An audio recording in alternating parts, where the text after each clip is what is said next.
A Agricultura BR segue trazendo em destaque o mercado da soja. As cotações que você viu são evidentemente um fechamento da sexta-feira. O mercado aqui no Brasil não se movimentou nesta segunda, não se movimenta também nesta terça, mas você fica com a referência do mercado físico do fechamento da última semana. Nós vamos falar agora a respeito de algumas variáveis que têm impactado demais o mercado da soja. Passam por elas o desenvolvimento da lavoura na Argentina, que pode trazer uma safra muito boa para o país vizinho. O processo de colheita aqui no Brasil, os talhões, vai chegando a 23%, quase 24% da área colhida brasileira, o que representa quase um quarto de todo a área em produção de soja, e esses talhões têm apresentado índices de produtividade bem baixos. E um outro elemento, claro, a demanda da China, uma China que está em feriado prolongado. Para falar a respeito de como que esses temas todos, eles se misturam e formam preço, impactam no mercado, nós vamos conversar agora com Aaron Edwards, ele que é analista de mercado, fala ao vivo dos Estados Unidos, portanto não é feriado por aí, né, Aaron?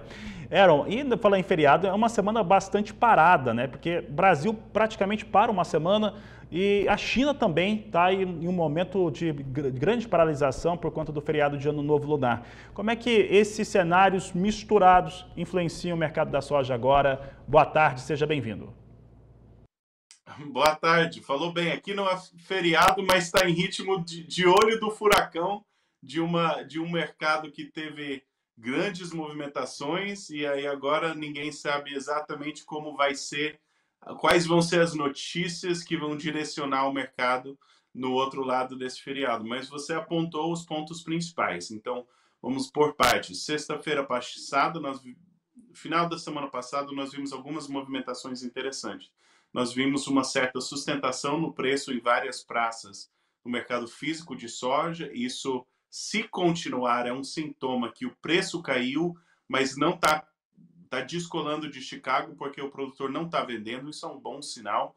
Quer dizer, o que nós tínhamos no começo do ano era Chicago caindo e o preço físico caindo ainda mais. Aí, final de semana passado, começamos a ver compradores um pouco mais dispostos no mercado físico, e isso é um bom sinal para quem é produtor e vende, mercado físico aquecido. Nós precisamos ter continuidade disso, aí traz o próximo ponto que você falou, feriado chinês. Qual vai ser o apetite desse mercado do outro lado desse feriado? Nesse ponto nós já estamos quase chegando aí, passando aí dos 20, que nem você falou, 25% colhido, daqui a pouco vamos estar em 50% e já vai ter um grande volume. Qual que vai ser o apetite de compra e de exportação? E o último ponta disso são os especuladores em Chicago que têm mantido um preço em Chicago artificialmente baixo, mas se eles não conseguem mais derrubar esse preço, por hora, depois do relatório do USDA, tivemos pressão de baixa, mas não estão conseguindo mais sustentar essa tendência de baixa. Muito normal uma recuperação em V quando eles não conseguem mais ter essa pressão de venda. Ou eles vendem, mas não conseguem mais derrubar o preço. Então, com bastante cautela, acredito que é um momento de otimismo para o preço, pelo menos de uma recuperação parcial. Concordo com a ProSoja que não é hora de vender. Agora, essas vendas, para mim, o que é importante é, muitas vezes o produtor acha que a comercialização é uma atividade depois da porteira, e em parte por isso que você assiste notícias como essa e presta atenção no mercado.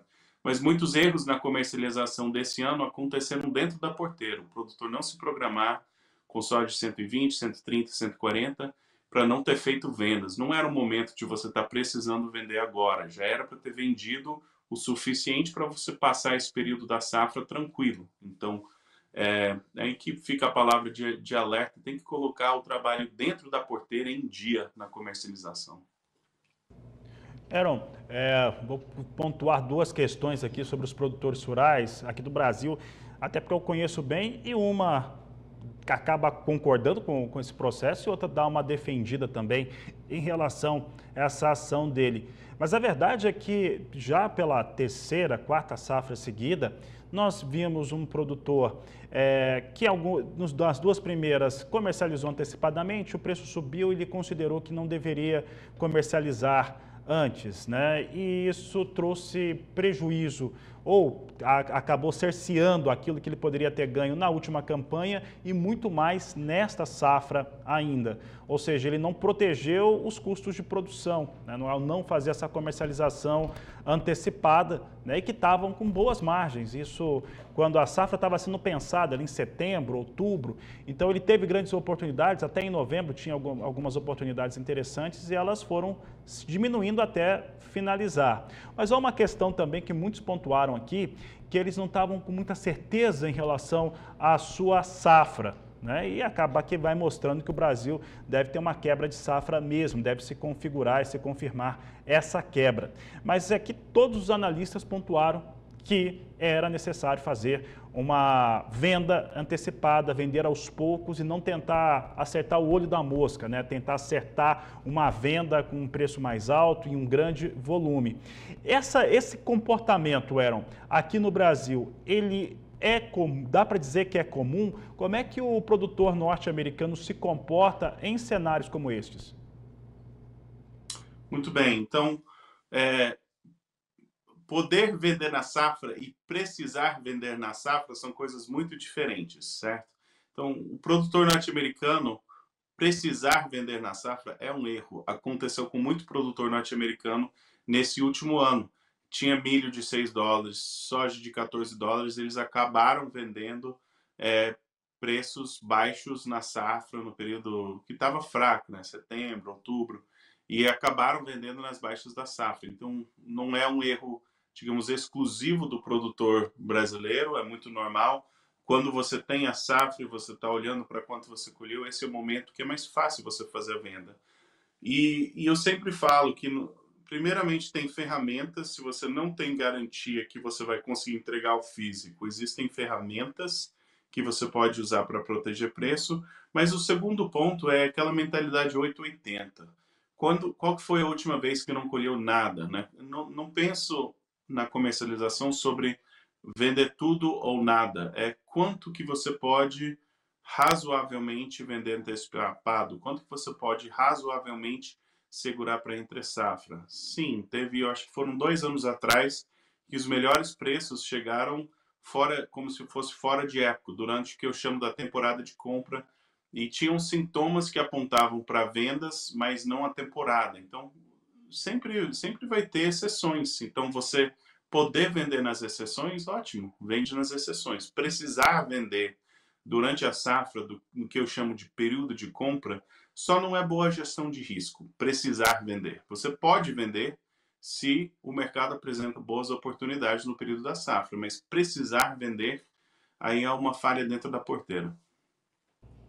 Muito bem, Aaron. E essa safra 23, 24, que é bem mais desafiadora até que a safra passada, que já era, de certo modo, complicada, de certo modo também traz um processo de mudança em relação a alguns pontos do produtor rural brasileiro, provavelmente norte-americano também, em relação a como que ele organiza essas vendas. Porque se tivesse vendido um pouco mais antes, ele poderia passar por esse momento de grande despejo de soja no mercado, que é quando a nossa colheita tiver lá com 50%, 60%, e isso faz diferença no mercado, mesmo que a safra quebre e quebre muito.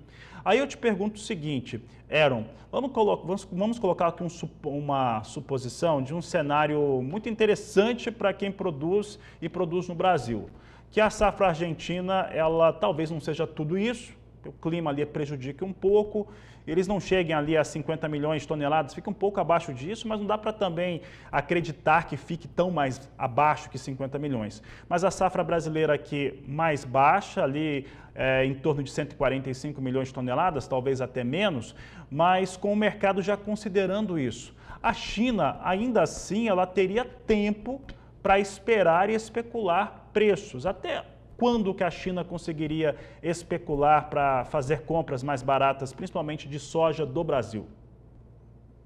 Logisticamente, o Brasil, a famosa data é 30 de abril, né? O que acontece? Tem muitos contratos que vencem em 30 de abril, então, logisticamente, costuma ter uma certa dificuldade do preço ter recuperação sustentada ao longo de abril. Se você fosse escolher um mês para você não vender, ou seja, falado de outra forma, o mês em que se tem a maior probabilidade de ser a baixa do ano é abril no Brasil, preço físico.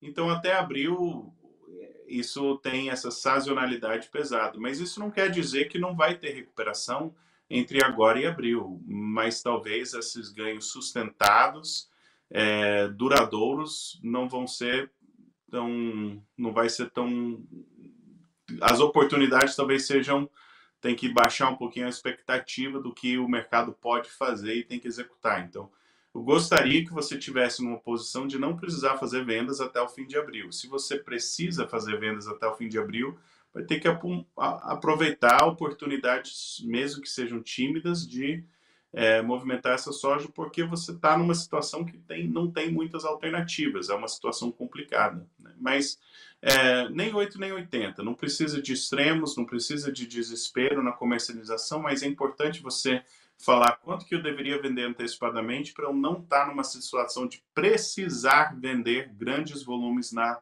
safra. E o volume que você precisa vender na safra, ano após ano, deveria ir ficando menor.